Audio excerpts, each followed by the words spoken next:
చూడ్డానికి వికృతంగా వికారంగా ఉండే ఒక ఏలియన్ మనిషి మొహాన్ని అతుక్కునే ఈ షాట్ 1979లో వచ్చిన ఏలియన్ సినిమాలో ఉంది. అలాగే ఇప్పుడు 2024లో ఈ ఫ్రైడే రిలీజ్ అయిన ఏలియన్ రామ్యులస్ మూవీలో కూడా ఉంది.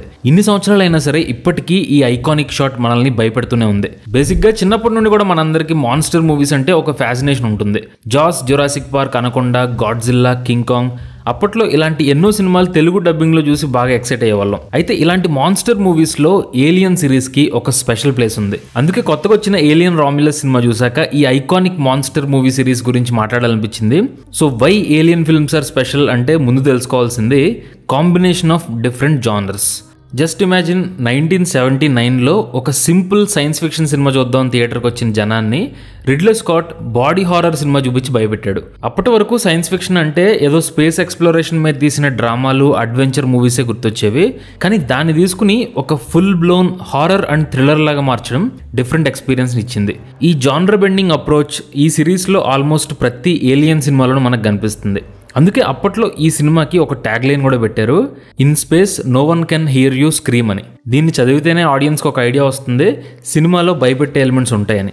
ఏలియన్ సినిమాలన్నింటిలోనూ కామన్గా కనిపించే ఎలిమెంట్ ఏంటంటే సర్వైవల్. అంటే కొంతమంది మనుషులు ప్రాణాల కోసం చేసే పోరాటం యూనివర్సల్గా అందరికీ కనెక్ట్ అవుద్ది. సో ఈ మ్యాన్ వర్సెస్ మాన్స్టర్ ఐడియాని మెయిన్ స్ట్రీమ్లోకి తీసుకొచ్చినటువంటి బెస్ట్ మూవీ ఫ్రాంచైజీల్లో ఏలియన్ కూడా ఒకటి. ఇకపోతే టెక్నికల్గా మాట్లాడుకుంటే ఈ ఏలియన్ సిరీస్లో స్టాండ్ అవుట్ అయ్యేది ఫిజికల్ అండ్ ప్రాక్టికల్ వరల్డ్. ఏదైనా ఒక సినిమా, అందులోనూ ముఖ్యంగా సైన్స్ ఫిక్షన్ సినిమా వర్కౌట్ అవ్వాలంటే వరల్డ్ బిల్డింగ్ అనేది బాగుండాలి, నమ్మే విధంగా ఉండాలి. బేసిక్గా ఫస్ట్ ఏలియన్ సినిమాని డిఫైన్ చేయడానికి రైటర్స్ దీన్ని జాస్ ఇన్ స్పేస్ అని పిలిచేవారు. ఇది కూడా కరెక్టే.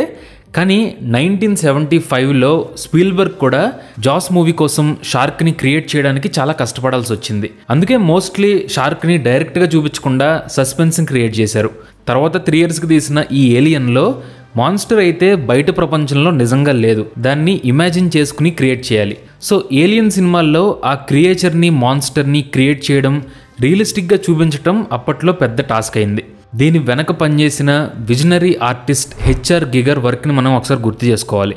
ముఖ్యంగా దీన్ని ఏదో జస్ట్ ఒక డెడ్లీ ఏలియన్ క్రియేచర్ లాగానే కాకుండా దీనికి ఫిజికల్ ఫీచర్స్ని, క్యారెక్టరిస్టిక్స్ని యాడ్ చేయడం వల్ల కథలో డెప్త్ పెరిగింది. అంటే సపోజ్ ఏలియన్ బ్లడ్ని యాసిడ్ లాగా డిజైన్ చేశారు. దీనివల్ల ఏలియన్ చనిపోయినా కానీ దాని బ్లడ్ డేంజరస్ అవుద్ది. ఇక ఫిజికల్ ఫీచర్స్ అయితే సాలిపురుగు, స్నేక్, కాంగరు, మనిషి ఇలా డిఫరెంట్ యానిమల్స్ని మిక్స్ చేసి చూడగానే భయపెట్టే విధంగా డిజైన్ చేసినట్టు ఉంటుంది.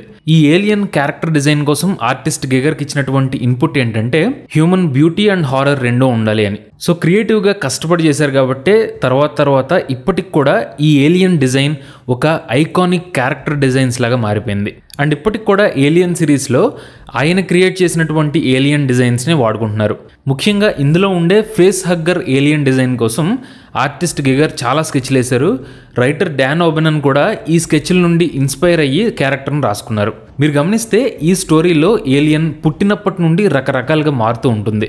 ఫస్ట్ ఏమో ఎగ్గ నుండి బయటకు వచ్చాక ఫేస్ హగ్గర్ లాగా, తర్వాత మనిషి లోపలికి వెళ్ళి చెస్ట్ బస్టర్ అని, ఫైనల్గా గ్జీనోమార్ఫ్ అని డిఫరెంట్ షేప్స్లో ఉంటుంది. వీటన్నిటిని ఆర్టిస్ట్ గిగర్ జుగుప్సాకరంగా, భయంకరంగా డిజైన్ చేశారు. ఇక్కడ ఇంకో ఇంట్రెస్టింగ్ ట్రివియా ఏంటంటే ఫస్ట్ ఏలియన్ మూవీలో చనిపోయిన ఒక చిన్న ఏలియన్ని సైంటిస్ట్ అనలైజ్ చేసే సీన్ ఉంటుంది.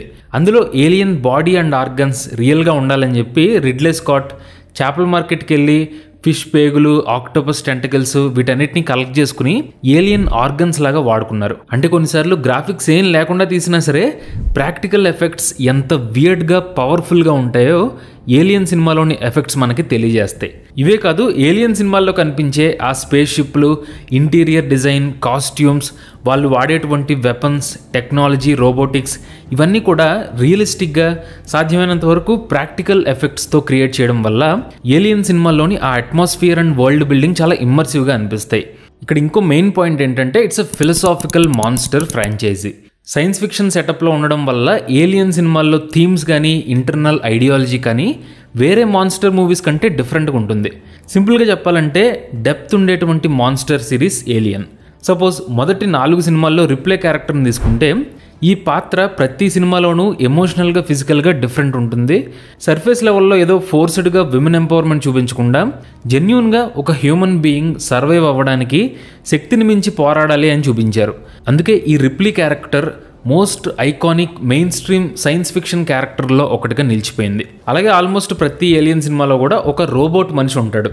ఈ క్యారెక్టర్ ద్వారా 40 yearsకి ముందే ఆర్టిఫిషియల్ ఇంటెలిజెన్స్ మనుషుల జీవితాలని ఎలా డామినేట్ చేయబోతుందో ఏలియన్ రైటర్స్ గెస్ చేశారు.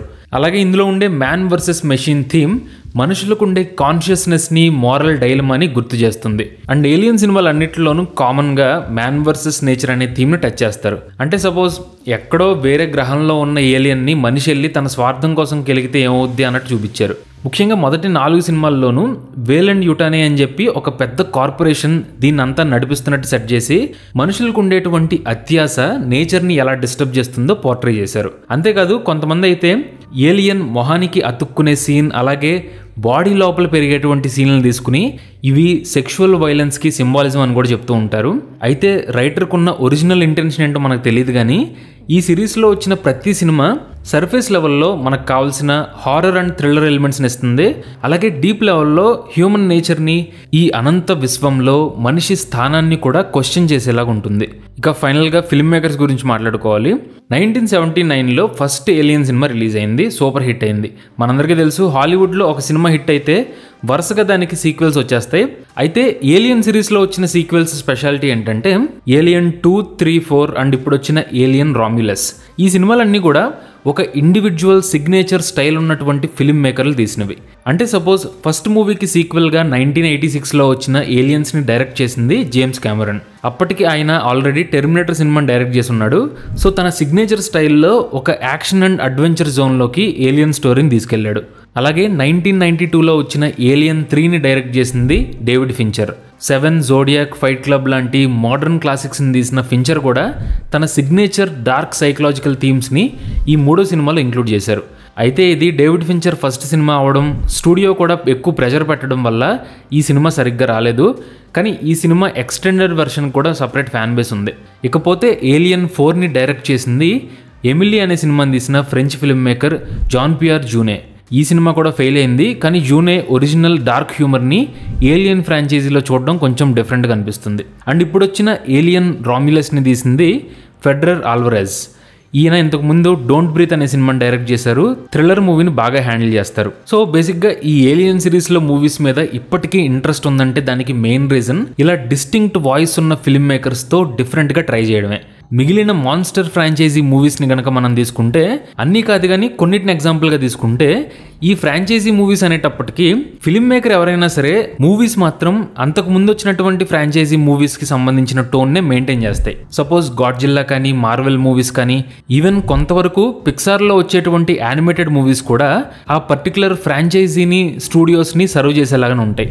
యాక్చువల్గా ఏలియన్ మూవీస్లో కూడా ఇలా ఫ్రాంచైజీని, ఐపీని ముందుకు తీసుకెళ్లడమే మెయిన్ ఎజెండా.